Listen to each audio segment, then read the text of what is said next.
Hyvää päivää. Tänään jäsennämme, mitä nuorisotyössä tarkoittaa kasvatus.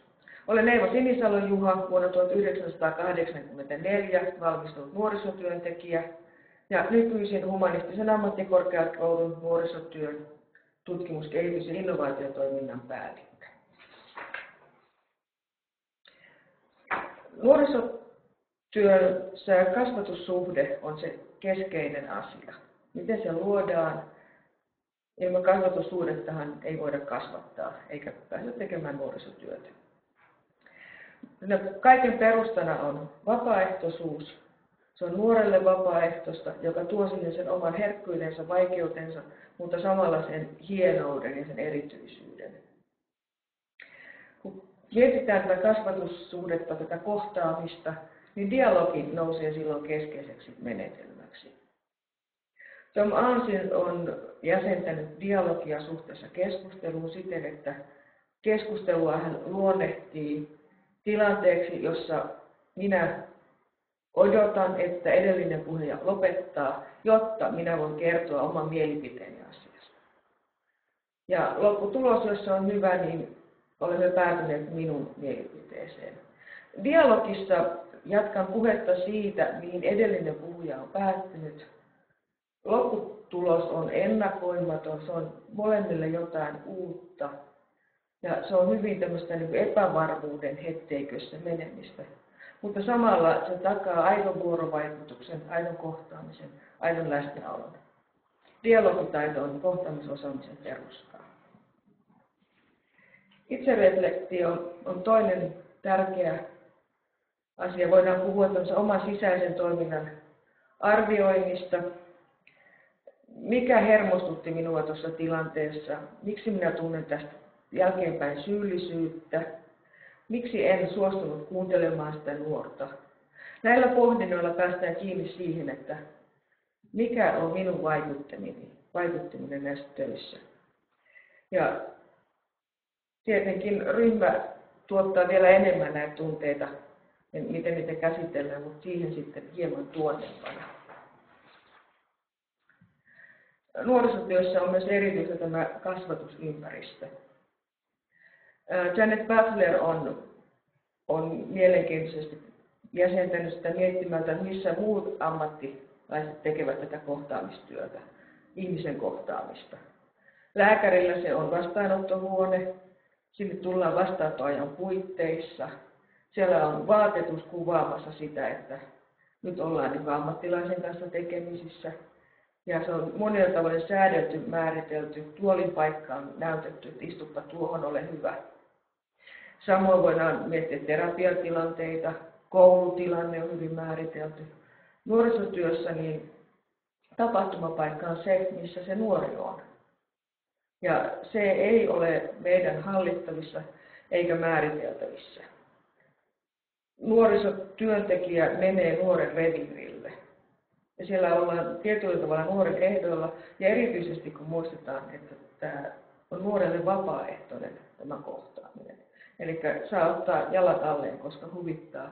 Se tekee sen tietyn jännitteen, mutta samalla se on se merkittävä herkkyys, hienous, mikä tässä kohtaamisessa on, joka mahdollistaa myös parempia tuloksia.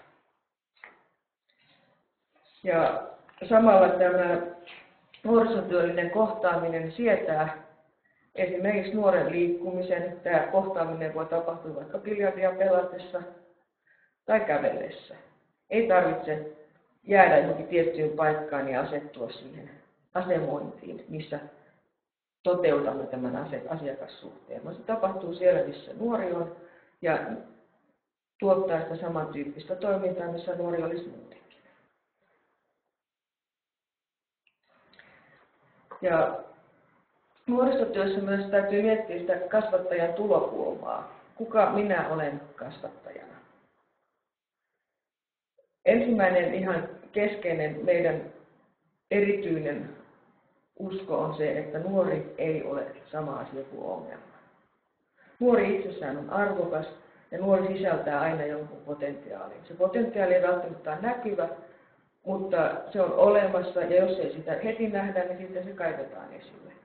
Mutta nuorissa on aina jotakin semmoista positiivista, mihin voidaan takertua, jota voidaan lähteä vahvistamaan. Se on se, mihin me uskomme, ja sehän auttaa meitä myöskin työssä jaksamisessa. Nuoren kanssa, kun tehdään töitä, niin silloin tämmöinen heikkojen signaalien rekisteröinti, niihin kiinnittyminen, niin se on sitä osaamista, mitä meillä on nuorisotyöntekijänä. Meidän pitää ammattilaisina uskoa siihen intuitioon, mikä me saadaan. Ja kun me olemme ammattilaisia, niin se intuitio hyvin todennäköisesti vie meitä eteenpäin oikeaan asiaan. Ja hiljaisuuden sietäminen on usein hyvin haasteellista. Mehän ollaan se ulospäin suuntautunut monet meistä, ja on hankalaa sietää hiljaisuutta, kestää sitä. Voi tulla sellainen tarve lähteä täyttämään sanoilla sitä hiljaisuutta. Ja sä varmaan olit nyt just mietit, että sä olit varmaan nyt sanomassa. Mulle tulee mieleen, että sä varmaan nyt just ajattelet. Nämä kaikki on sitä, mikä sotkee sitä nuoren oman ajatusprosessin kulkua. Ja silloin meidän tehtävä on vaientaa itsemme ja jättää tilaa sille kuuntelulle, sille nuorille. Toki aina välillä pikkusen täytyy ottaa eteenpäin, mutta lähtökohtana on se nuoren oman rytmikunnioitus.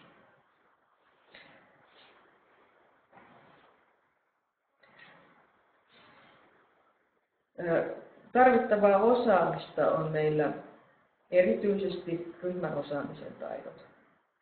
Ja varmasti kuulostaa hassulta, että mainitsen siitä, mutta se ei ole aivan niin itsestään selvää. Ryhmäosaaminen, ryhmän ohjaamisen osaaminen on hyvin vaativa laji ja kyllä meillä kaikilla riittää siinä vielä oppimista. Ryhmän kehitysvaihe on se, mikä määrittää, mitä minkin ryhmän kanssa voidaan tehdä.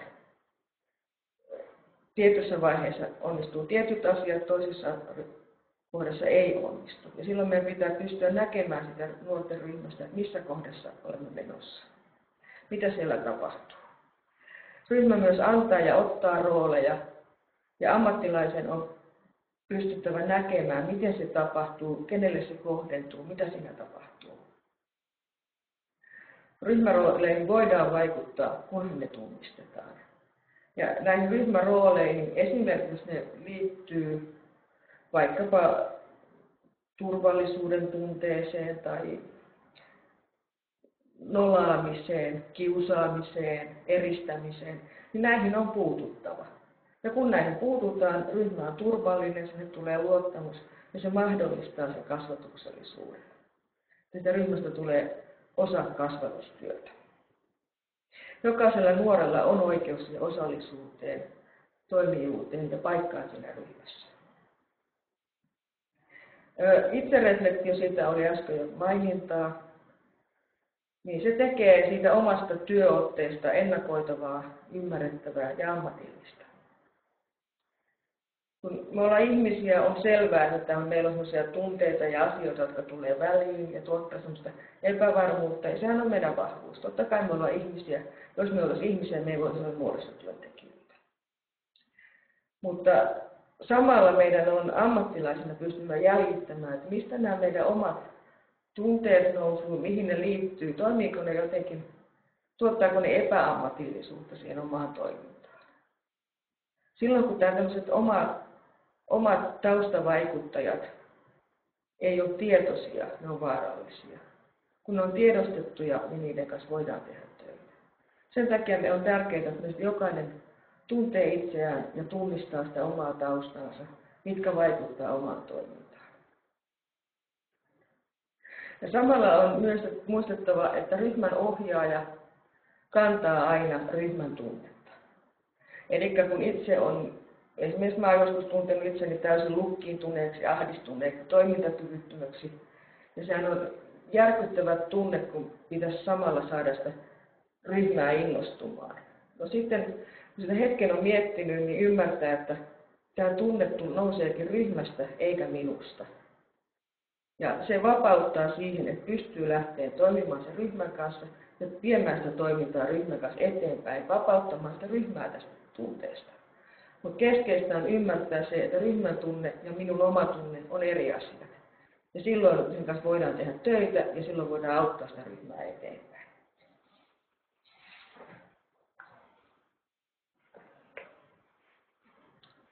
No niin, sitten päästäänkin varsinaiseen asiaan. Tässä on on ottanut tämmöisen kolmiulotteisen jaottelun. Nämä on tietenkin hyvin teoreettisia. Ja näiden tavoitehan on se, että näillä jäsennetään ajattelua. Todellisuus on usein hyvin limittyvä ja erilainen.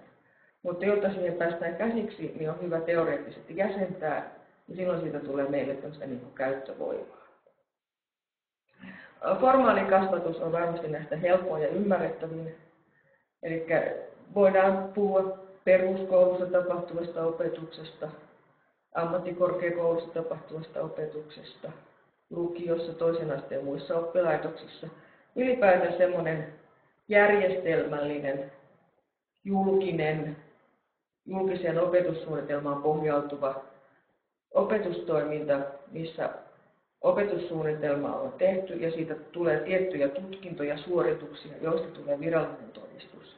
Esimerkiksi peruskoulun päättötodistus. Silloin puhutaan formaalista kasvatuksesta ja formaalista koulutuksesta ehkä myös yhtä lailla.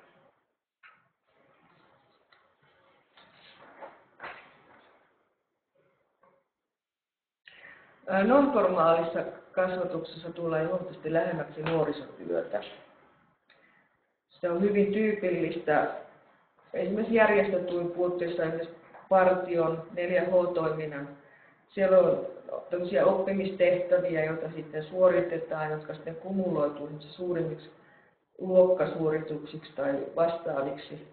Ja näistä tulee todistus, mutta tämä on kuitenkin ei koulun ulkopuolella tapahtuvaa toimintaa, ei koulussa tapahtuvaa, koulun opetussuunnitelman sisäistä toimintaa.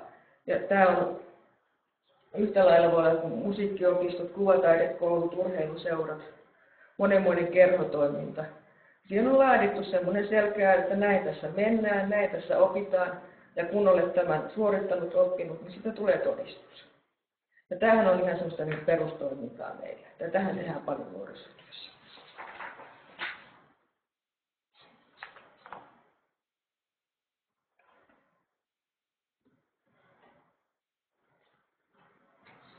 Mulle ehkä itselleni mieluisin on tämä informaalikasvatus.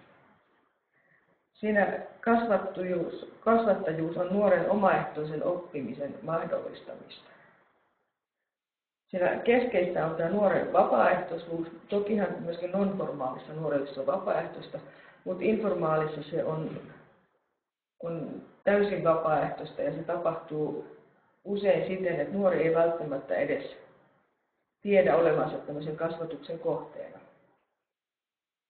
Siinä nuori tai ryhmälähtöisesti räätälöidään oppimistavoitteet, eli tämmöinen piilo-opetussuunnitelma, jolle rakennetaan kulisiksi joku semmoinen toimintamalli, millä tuotetaan se toivottu lopputulos, se oppiminen jossain asiassa.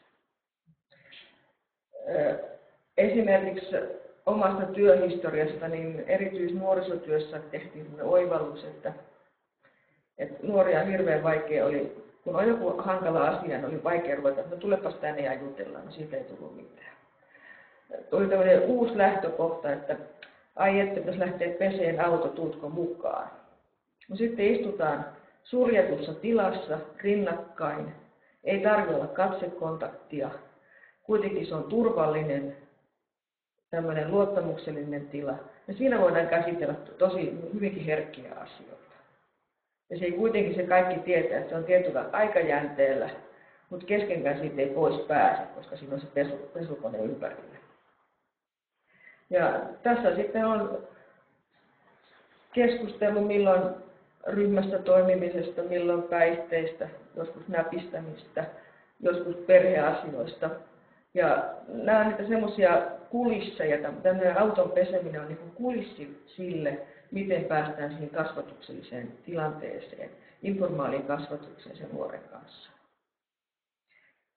Ja se myös on meidän ammattialan suuri hankaluus ja haaste tämä informaali kasvatus, koska siinä se näyttäytyy sellaisena, että siinä ei tehdä mitään. Esimerkiksi ohjaaja lojuu sohvalla nuoren kanssa ja siitä maksetaan palkkaa, sehän näyttää tosi pahalta. Mutta todellisuudessa siinä voi olla tapahtumassa ihan erityyppinen, eli ohjaaja on viikon verran miettinyt, miten pääsisi juttuun nuoren kanssa ja miten lähestyä asiaan, ja sitten tämä tilanne tarjoutuu tässä lojuttaessa sohvalla. Silloin se on informaali kasvatustilanne, mutta se ei näytä rajulta, raalta työnteolta. Ja tämä on se, mikä edellyttää meiltä hyvin vahva ammatti-identiteetti, että me pystytään tähän. Pystytään tekemään työtä siten, että se näyttää kaikelta muuta kuin työnteolta, lähinnä vapaa-ajan vietolta. Ja nuorille totta kai me myös haluamme välittää tämän tunteen siitä, että tämä on meille mieluisaa ja oma valinta tämä ala, että me viihdymme nuorisotyössä.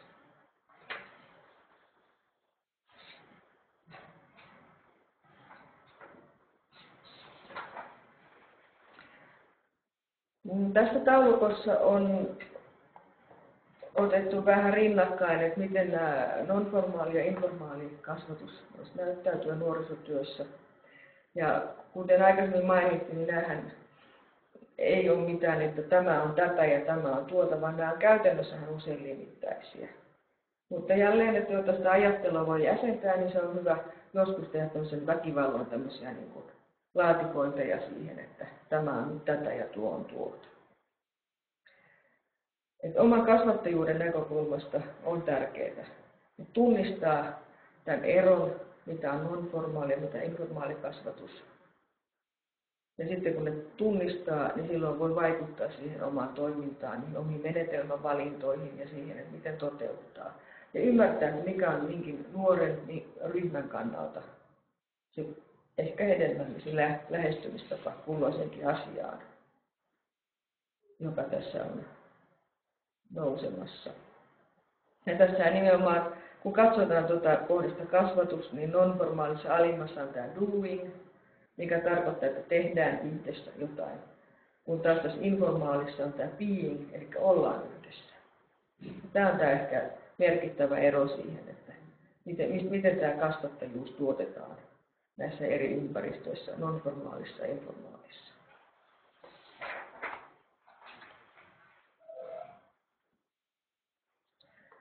No, tässä on muutama esimerkki, että mistä voisi olla kysymys nuorisotyössä. Ja nythän teidän tehtävänä on sitten tämän jälkeen niin miettiä, että miltä nämä non-formaali, informaali kasvatus, niin mitä ne voisi tarkoittaa neuvonta- ja tieto- ja neuvontatyössä. Mitä se teidän työssä tarkoittaa? Mä olen ottanut tähän lisäksi sitten vielä edellisen Helsingin kaupungin nuorisotoimijohtaja Lassi Siuralan tekemän jäsennyksen siitä, että mitä tämä nuorisotyö on oppimisympäristönä. Ja hän on enemmänkin haluaa nähdä tämän non-formaalin puolen, mutta tämä on minusta hyvä jäsennys siihen, että voi peilata sitä, että miten nämä hahmottuu ja mistä voi näitä eri asioita löytyä näihin että ymmärtää sitä, että missä kohdassa on mikin kasvatustyö ja miten se tapahtuu nuorisotyössä. Ehkä että meillä on hirveä määrä tilanteita, joissa me toimitaan kasvattajina, mutta meidän pitää vain itse ymmärtää, että me ollaan silloin siinä kasvattajana. Sitten mä oon koonnut sinne nyt jonkun verran kirjallisuutta. Kirjallisuutta löytyy paljon lisää, mutta nämä on ehkä niitä, mitkä minua itseäni eniten koskettaneet ja mitä olen itse pidänyt merkityksellisenä, mutta paljon muutakin löytyy ja kannattaa tutustua. Kiitos.